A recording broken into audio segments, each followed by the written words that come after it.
Hyderabad express టీవీకి స్వాగతం. ముందుగా హెడ్లైన్స్.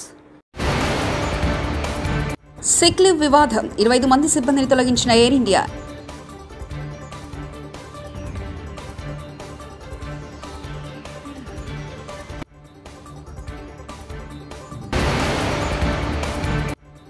నర్సాపూర్లో కాంగ్రెస్ జనజాతర సభ, హాజరైన రాహుల్.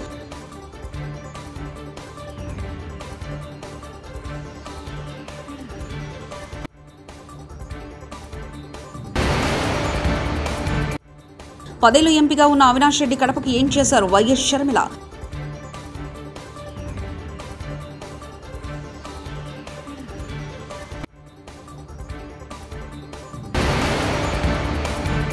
మైనార్టీ రిజర్వేషన్లపై జగన్ కీలక వ్యాఖ్యలు.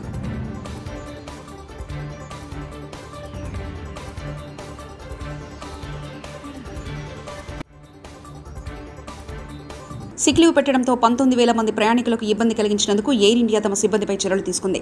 ఘటనకు కారకులైన 25 మంది సిబ్బందిపై వేటు వేసింది. పౌర విమానయాన మంత్రిత్వ శాఖ విమానాల రద్దుపై ఎయిర్ ఇండియా ఎక్స్ప్రెస్ నుంచి నివేదిక కోరింది. సమస్యను వెంటనే పరిష్కరించాలని సూచించింది. డీజీసీఏ నిబంధనల ప్రకారం ప్రయాణికుల సమస్యలు వెంటనే పరిష్కరించాలని కోరింది. అత్యవసర ప్రయాణాలు చేసేవారిని ప్రత్యామ్నాయం చూపించాలని ఆదేశించింది. 4వ విడత ఎన్నికల పోలింగ్ మరో 4 రోజులు మాత్రమే సమయం ఉండడంతో ప్రధాన పార్టీలో ప్రచారం హోరెత్తిస్తున్నారు. తెలంగాణలో ఏప్రిల్ 13న పోలింగ్ జరగనుండగా 11వ తేదీన సాయంత్రం నుంచి ప్రచారానికి తెరపడనుంది. ఈ నేపథ్యంలో కాంగ్రెస్ అగ్రనాయకత్వం తెలంగాణలో ప్రచారం చేపడుతుంది. నర్సాపూర్లో ఏర్పాటు చేసిన కాంగ్రెస్ జనజాతర సభకు రాహుల్ గాంధీ హాజరయ్యారు. ముఖ్యమంత్రి రేవంత్ రెడ్డితో సహా మంత్రులు, ముఖ్యమైన నాయకులు సభలో పాల్గొన్నారు. దాని తర్వాత జరగబోయేది ఏమిటో నేను చెప్తాను. మీకు బ్యాంక్ అకౌంట్లో డబ్బులు పడతాయి, వాటిని మీరు ఖర్చు పెట్టేస్తారు. आप शर्ट पैंट दवाई ये चीजें खरीदोगे. మీరు ప్యాంటు కొంటారు, షర్ట్ కొంటారు, వైద్యం కొంటారు, ఇంకోటి కావాల్సినటువంటి మందులు మాకులు కొనుక్కుంటారు.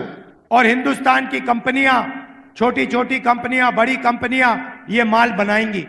భారతదేశంలో ఉన్నటువంటి చిన్న చిన్న కంపెనీలు మీరు ఏవైతే కొంటారో ఆ సరుకుని తయారు చేస్తాయి.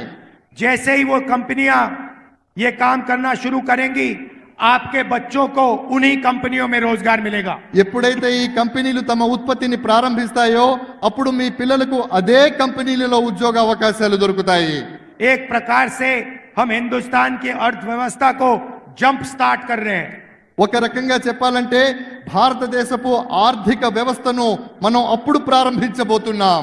मगर हम वहां नहीं रुकेंगे. కానీ మేము అక్కడే ఆగిపోము. नरेंद्र मोदी ने करोड़ों युवाओं को बेरोजगार बनाया. 10 ఏళ్లు ఎంపీగా ఉన్న అవినాష్ రెడ్డి కడపకు ఏం చేశారని ఏపీ కాంగ్రెస్ అధ్యక్షులు వైఎస్ షర్మిల ప్రశ్నించారు.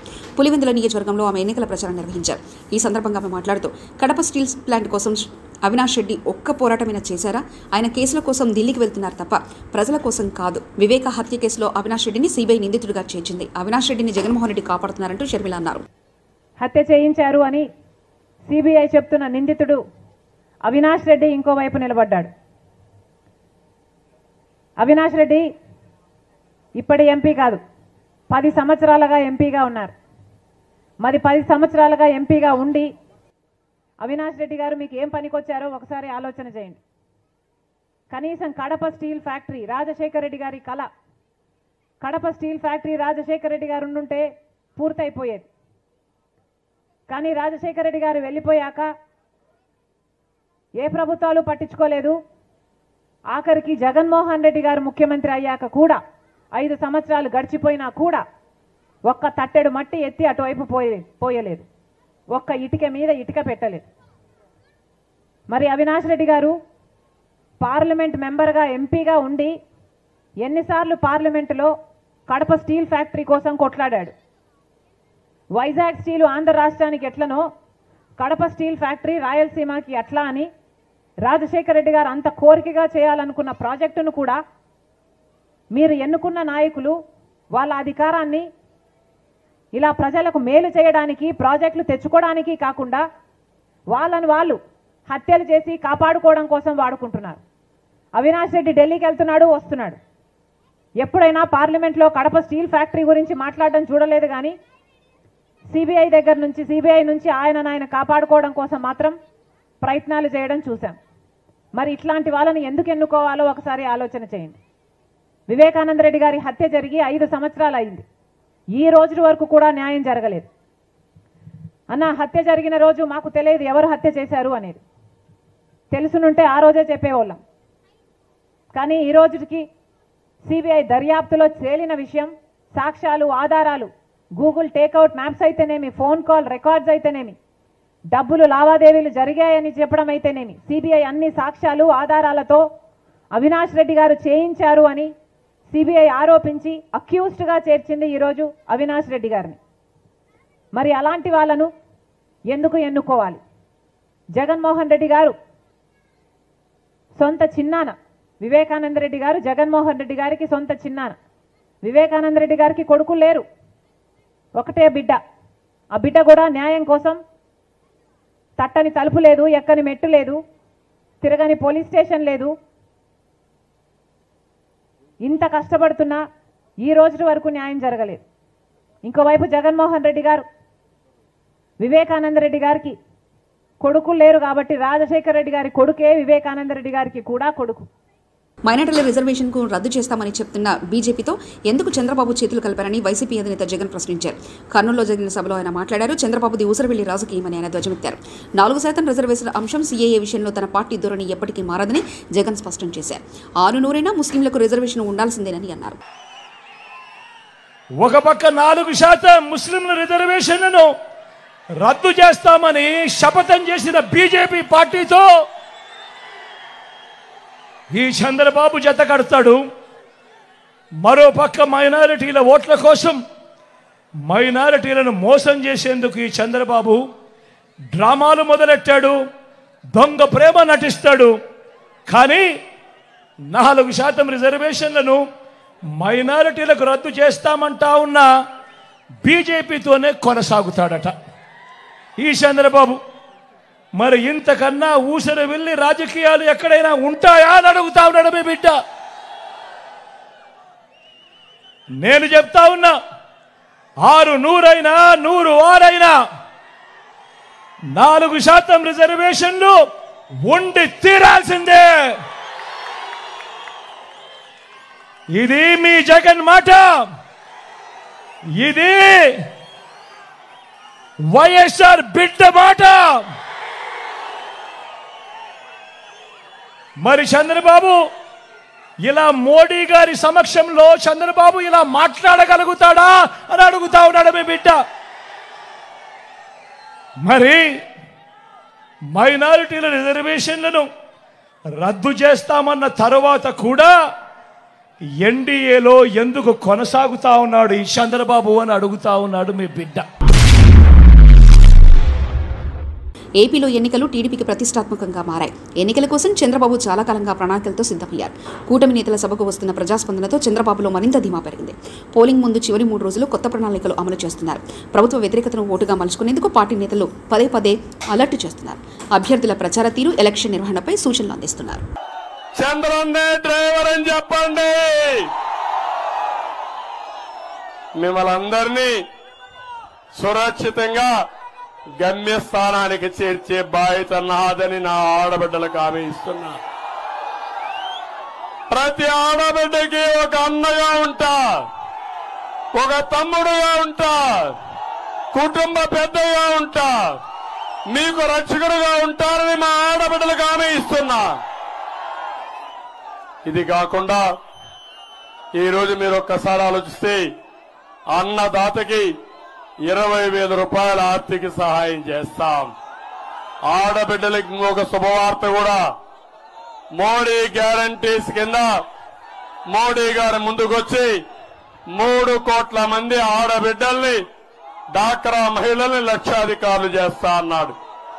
నేను కనీసం ఒక 40 లక్షల మంది మన రాష్ట్రంలో లక్షాధికారులు చేసే బాధ్యత నాది. చట్టసభల్లో ఇప్పుడు మేము సీట్లు ఇచ్చాం. గీత గారు గాని, మన రాజేశ్వరి గారు గాని, మన జగదీశ్వరి గారి. కానీ భవిష్యత్తులో 33% ఆడబిడ్డలకు చట్టసభల్లో రిజర్వేషన్లు వస్తాయి. అది నరేంద్ర మోడీ గారి గ్యారంటీ అని చెప్పి నేను మీకు తెలియజేస్తున్నా. ఇది కాకుండా ఇంటింటికి మంచినీళ్ళు ఇస్తాం. ఏం తమలో మంచినీళ్ళు ఉన్నాయా? మందు ఉంది కానీ మంచినీళ్ళు లేవునా కాదా? మందుని నియంత్రణ చేస్తా, మంచినీళ్ళు ఇప్పిస్తా, మీ జీవితాలకు వెలిగించే బాధ్యత మాదని మీ అందరికీ హామీ ఇస్తున్నా. ప్రధాని నరేంద్ర మోదీపై మంత్రి బొత్స సత్యనారాయణ చేసిన వ్యాఖ్యలపై భాజపా ఏపీ అధ్యక్షుడు దగ్గుబాటి పురంధేశ్వరి ఘాటుగా స్పందించారు. అవినీతి చేసే వైకాపా నేతలకు లోకమంతా అవినీతిమయంగానే కనిపిస్తుందని విమర్శించారు. పసలేని ఆరోపణలు చేయడం సమంజసం కాదని హెచ్చరించారు. చేసేవారికి ఏది ఎవరు ఎలా చేసినా కూడా దానిలో అవినీతి వెతకడం మీదే వారి సమయాన్నంతా కూడా కేటాయించడం జరుగుతుంది. బొత్స సత్యనారాయణ గారు వారి మంత్రిగా ఉన్నప్పుడు వోక్స్ వ్యాగన్ కి సంబంధించినటువంటి చేసినటువంటి అవినీతిని ఎవరూ మర్చిపోలేదు అనేటువంటి విషయాన్ని వారికి గుర్తు చేస్తున్నాను. 2019వ సంవత్సరం నుండి నేటి వరకు కూడా కేంద్రం పెద్ద ఎత్తున నిధులు రాష్ట్రానికి అందించిన ఆ నిధుల్ని సద్వినియోగం చేసుకోకుండా ప్రజల్ని మోసం చేస్తూ మభ్యపెడుతూ మరి అధికారంలో ఉన్నటువంటి నేతలు ఏ మేరకు అవినీతి చేశారో ప్రజలందరూ కూడా గమనిస్తున్నారు, అర్థం చేసుకుంటున్నారు.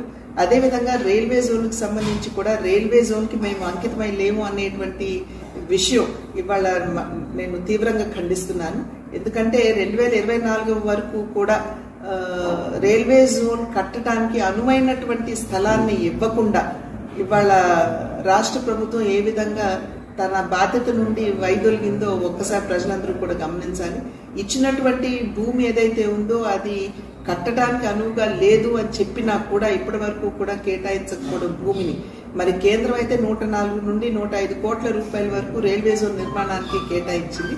దాన్ని ఎందుకు అందిపుచ్చుకోలేదు అని చెప్పి మేము వేస్తున్నటువంటి ప్రశ్న. ఇవాళ జల్ జీవన్ మిషన్ కావచ్చు, ప్రధాన్ మంత్రి ఆవాస్ యోజన కావచ్చు, లేదా రోడ్ల నిర్మాణానికి కావచ్చు, పెద్ద ఎత్తున వనరులు రాష్ట్రానికి ఇచ్చిన ఇవాళ జల్ జీవన్ మిషన్ శుద్ధమైనటువంటి త్రాగునీరు ప్రజలకు అందివ్వాలి అనేటువంటి ఆలోచనతో ఇచ్చిన నేటి వరకు కూడా పేదలకి ఆ ఇళ్లు గాని కుళాయిలు గాని అందించకుండా వంచినటువంటి విషయాన్ని ఒకసారి రాష్ట్ర ప్రజలందరూ కూడా గమనించాలి. 10 సంవత్సరాల కాలం నరేంద్ర మోడీ గారు ప్రధానిగా ఉన్నారు, భారతీయ జనతా పార్టీ అధికారంలో ఉంది కేంద్రంలో. నేటి వరకు కూడా ఎవరు వేలెత్తి చూపి ఈ అవినీతిని మోడీ గారు గాని లేదా వారి సహచర మంత్రులు గాని చేశారు అని చెప్పలేనటువంటి పరిస్థితిలో పసలేనటువంటి ఆరోపణలు చేయడం ఎంతవరకు సమంజసం అని చెప్పి బొత్స సత్యనారాయణ గారికి నేను వేస్తున్నటువంటి ప్రశ్న. ఇవాళ నరేంద్ర మోడీ గారు వచ్చి ఈ రాష్ట్రంలో 100% కరప్షన్ 0% డెవలప్మెంట్ అన్నది ఏదైతే వారు అంశాన్ని లేవనెత్తారో ముందు దానికి జవాబు ఇవ్వమని చెప్పి నేను బొత్స సత్యనారాయణ గారికి నేను వేస్తున్నటువంటి సవాల్. తిరుపతిలో దొంగ ఓటర్లు రెచ్చిపోయే ప్రమాదం ఉందని ప్రతి ఒక్కరూ ఓటు హక్కు వినియోగించుకోవాలని ప్రముఖ సినీ నిర్మాత జనసేన పార్టీ తిరుపతి పరిశీలకులు ఏం రత్నం కోరారు. తిరుపతిలో నిర్వహించిన మీడియా సమావేశంలో ఆయన మాట్లాడుతూ నకిలీ ఐడీలతో కొందరు దొంగ ఓట్లు వేయడానికి ప్రయత్నిస్తున్నారని ఆరోపించారు. పిఠాపురంలో పవన్ కళ్యాణ్ గెలవడం ఖాయమని ధీమా వ్యక్తం చేశారు. సో మీరు ఎంతో అప్రమత్తంగా కనుక ఓటు వేయకపోతే ఎలక్షన్ కమిషన్ తీసుకునే యాక్షన్కి జైలుకి వెళ్లాల్సి వస్తుంది, అరెస్ట్ అవుతారు. సో ఎవరైనా సరే వాటికి లోబడి అలాంటి పనులు చేయొద్దు, స్వచ్ఛందంగా ఓట్లు వేయండి దయచేసి. మంచి నాయకులను ఎన్నుకుంటే మంచి పాలన వస్తుంది, మీ అందరూ బాగుంటారు. ఇది వెంకటేశ్వర స్వామి సన్నిధి తిరుపతి, అటువంటి స్వామివారి సన్నిధిలో ఈ తిరుపతి చాలా ప్రాముఖ్యమైంది. ఒక ఎమ్మెల్యే అంటే ఒక మినిస్టర్ లెవెల్ అటువంటి ప్రదేశం. అందుకని ప్రతి ఒక్కరూ వచ్చి ఓటేయాలి, స్వచ్ఛందంగా ఎలక్షన్ జరగాలి. ఎవరు ఎటువంటికి లోన్ అవ్వకుండా ఫేక్ ఐడీలు పెట్టి చాలామంది ఎలాగో ఎలక్షన్ జరపాలని ప్రయత్నిస్తున్నారని మాకు విషయం తెలిసింది. జాగ్రత్తగా ఉండండి, లేకపోతే మీరు యాక్షన్ గురి అవుతారు. ఆల్రెడీ పిఠాపురం ప్రజలు వన్ సైడ్ వార్ లాగా అయిపోయింది అక్కడ. అందుకనే చాలామందిని అక్కడ ఇన్పుట్ చేశారు. చాలామంది అక్కడ వెళ్ళి కళ్యాణ్ గారిని ఓడించాలని ఇంటికి ₹1,00,000 ఇస్తాం, మీరు ఎవరు వెళ్ళి ఓటు వేయొద్దు అంటున్నారు. ఇది కొత్త ఫార్ములా. డబ్బులు ఇచ్చి ఓటు వేయమంటారు, డబ్బులు ఇచ్చి ఓటు వేయకుండా ఆపడానికి కూడా ప్రయత్నిస్తున్నారు. ఆ భయం వచ్చింది కాబట్టి ఇంకా ఎంత పెద్ద మీటింగ్ పెట్టినా ఏం జరగదు. కళ్యాణ్ గారు అతిపెద్ద మెజార్టీతో గెలబోతున్నారు. సార్, ఇండస్ట్రీ వేరు, రాజకీయం వేరు. అభిమానం ఉండొచ్చు, ఎవరికైతే అభిమానం ఉందో వాళ్ళు వచ్చి ఇప్పుడు చూస్తున్నారు మీడియాలో చాలామంది కళ్యాణ్ గారు రావాలని కోరుకుంటున్నారు. ఎప్పుడైనా సరే మంచి పరిపాలన రావాలి. వస్తే ఇంతవరకు ఎవరి ప్రభుత్వం వచ్చినా సినిమా ఇండస్ట్రీకి సంబంధించి అందరినీ పిలిచి అందరికీ రాయితీలు ఇవ్వడం, మంచి చేయడం, అవార్డ్స్ ఇవ్వడం చేసేవాళ్ళు. సిక్ లీవ్ వివాదం 25 మంది సిబ్బందిని తొలగించిన ఎయిర్ ఇండియా.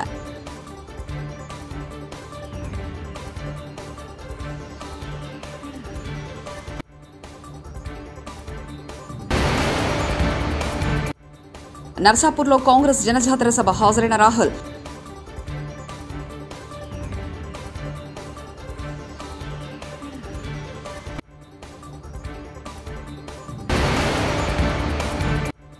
పదేళ్లు ఎంపీగా ఉన్న అవినాష్ రెడ్డి కడపకు ఏం చేశారు వైఎస్ షర్మిల.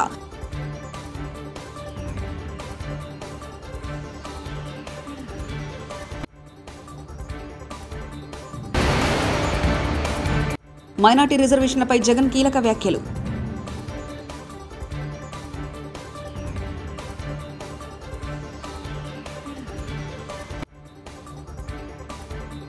ఇవి బులెటిన్ విశేషాలు.